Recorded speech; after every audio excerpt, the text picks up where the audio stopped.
So today it's my pleasure. It's Glenn Crothers from the Louisville Jazz Society. Today it's my pleasure to talk to guitarist Steve Cardenas, who will be leading a trio in the first Louisville Jazz Society's Master Series show on Sunday, December 15th at 7 p.m. at the Café.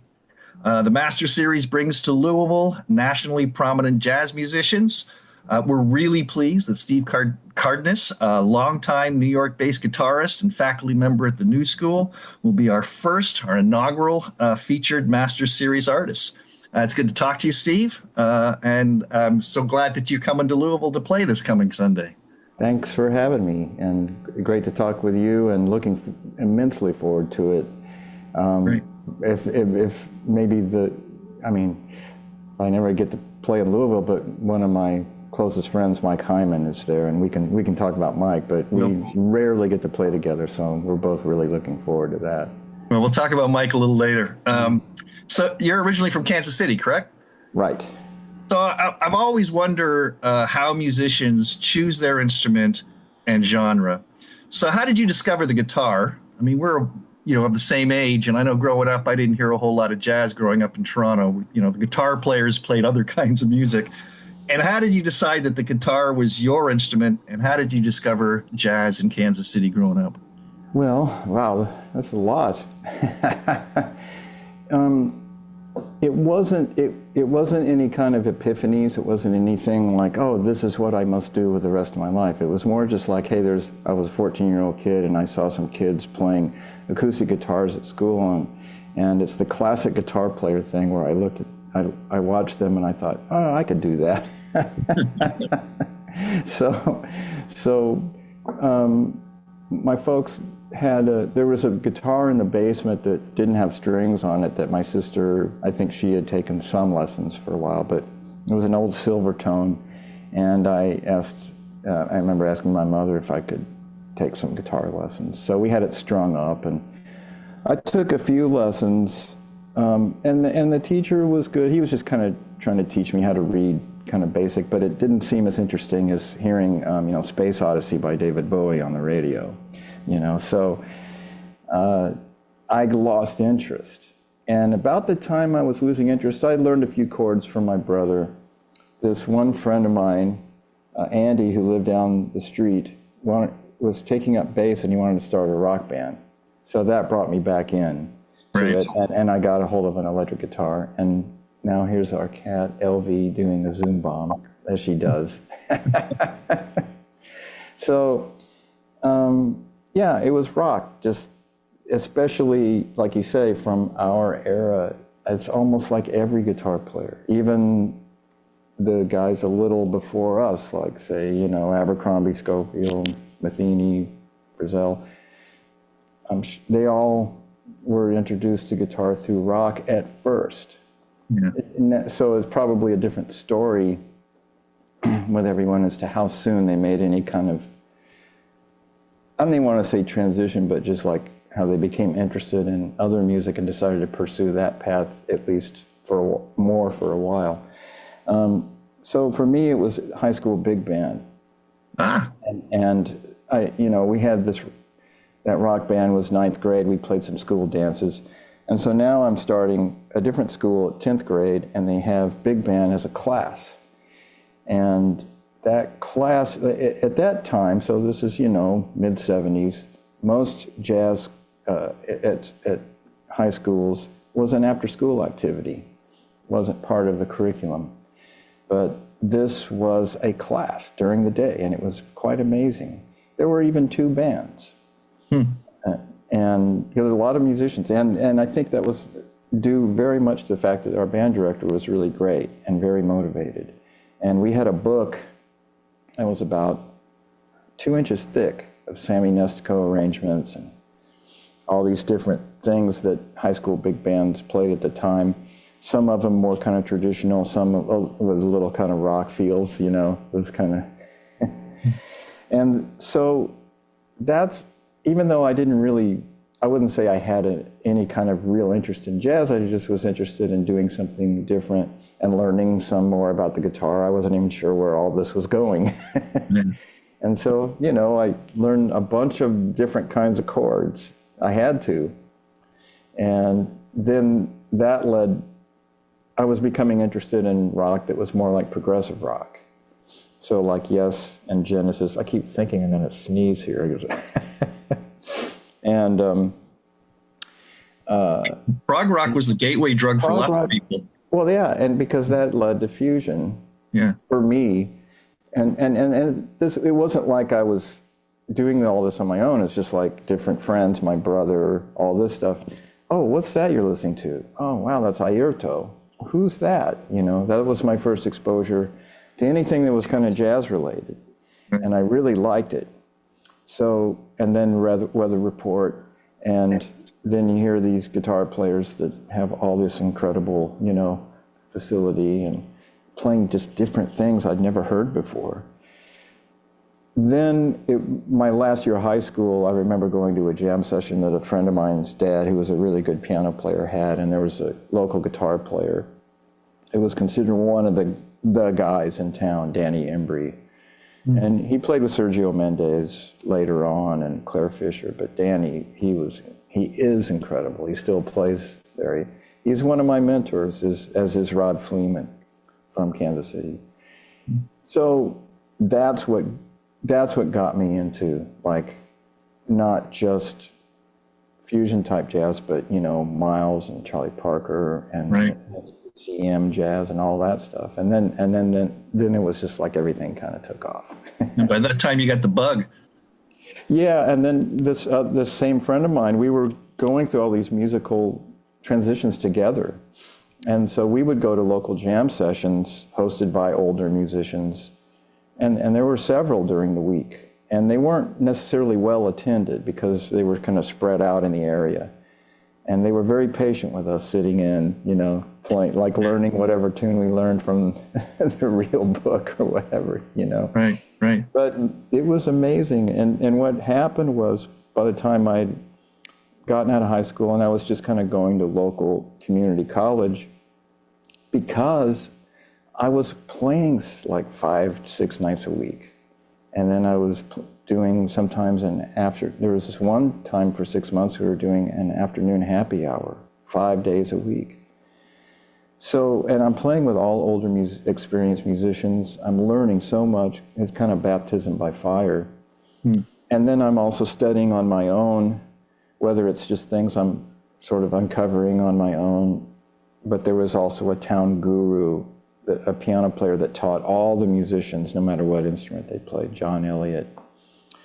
So it didn't necessarily feel appealing for me to leave town, even if it was Berkeley or something, because I just felt like, man, I'm not going to play this much. Or maybe I would, but not with these guys, you know? Yeah. Well, after you started playing jazz, I mean, during your career, you've played with a who's who of jazz greats: Paul Motian, Charlie Hayden, Steve Swallow, John Petitucci, Iliane Elias, and great singers, Nora Jones and Madeline Perot. But I'm wondering about, you know, you played for all these folks as mostly a sideman. How do you make the transition to being a band leader, and what do you want to do? And so we've released 8 records, right? Or around? Yeah, something like that. Yeah, around that. So especially in the more recent stuff, what are you trying to do as a band leader, and what's the appeal of that? Well, this is the thing that, you know, what you brought up, because again, I never really had this vision, like, oh, this is what I want to do. This is what I must do you know, I just didn't have that. But I knew one thing for sure, is that I loved playing music and I wanted to get better at it. And so I kept getting gigs as a sideman, and the diversity of that music that I was playing was very appealing to me. So even though I began, you know, writing tunes in my early 20s, and I did some leader gigs, I just didn't, first of all, I didn't feel like that was the only thing I wanted to do, just because you got to work. And almost everybody you ever talk about, no matter who they are, no matter how famous, they did sideman gigs with really known musicians before they struck out on their own. Right. And so I was just I just thought, man, I love playing music. As long as I can keep playing, maybe I'll do something with my own tunes. I'll have to kind of see how it evolves. I wasn't really pushing for that to happen because honestly, I didn't really feel like I was ready for a long time. And I know people say, oh, you never feel like you're ready. But the thing was, I instinctively knew that I wasn't quite there, as far as being a band leader, that being a sideman was comfortable for me. And I wanted, so when I did it, I really wanted to kind of just have that feeling like, yeah, I know what to do now. And it took a while. Mm-hmm. And then when I did, I was really happy I waited. So, hello. So how would you describe the music that you've done on, especially your more recent records? So, a lot of my own records, I make a point to do my tunes because I feel like, well, this is a chance to do that. Right. So the majority of my records are my tunes. There have been a couple. There was one that's more of a trio record, and it has a guest trumpet player, Shane Inslee, but it's with Joey Barron and Thomas Morgan. I did, it's already 12 years ago. And I made that one. That one I have like just a couple of originals, and then I did some covers of tunes that I felt like were things that I played and conceptually fit with what I like to do and all that. And then I was asked by a different label around 2017, Nouvelle, that does only vinyl releases. They asked if I would do a tribute record to Charlie Hayden and Paul Motion. Yeah. So that meant doing just their music. And I accepted, and then I was really scared because I thought, man, after playing with those guys, I hope I do it justice. Right. But we talked about it, and we got musicians, everybody that I knew really well that had played with either both. Well, Lauren Stillman and I played with both because we could. Matt Wilson played with Charlie a bunch. He was in Liberation, and he also played with Dewey Redman. And then Thomas had played with Motion a whole lot. So it felt, even though we weren't a band that had played out as that unit, it just felt instantly comfortable. And I put together a batch of tunes from both Charlie and Paul, and that record's called Charlie and Paul. Yeah. We just thought, we kind of thought, if we don't call it something that's going to make it obvious that this is their music, then no one will know. Right. And then the tribute album to Carla Bley too. That's a beautiful piece. So that comes from the trio that's me and Ben Allison on bass and Ted Nash on saxophone. And that trio started also with that same label Nouvelle, where for our first record was Jim Hall's music with a couple of Jimmy Jufrey tunes. And that's kind of how we started playing. We just decided, hey, Jim Hall's tunes are so great, and these Jufrey tunes are fun. This could be fun just to do a few gigs. And then next thing you know, we had an opportunity to record it, and we did. And we kind of thought, wow, we've got a thing here now. So let's keep it going. And then Ted came up with the idea to do West Side Story music on the 100th anniversary birthday of Leonard Bernstein, and we also had a trip to Cuba that year. That was January 2018. I'm trying to make a long story short. So now we're 2 records in, and that record turned out very nice.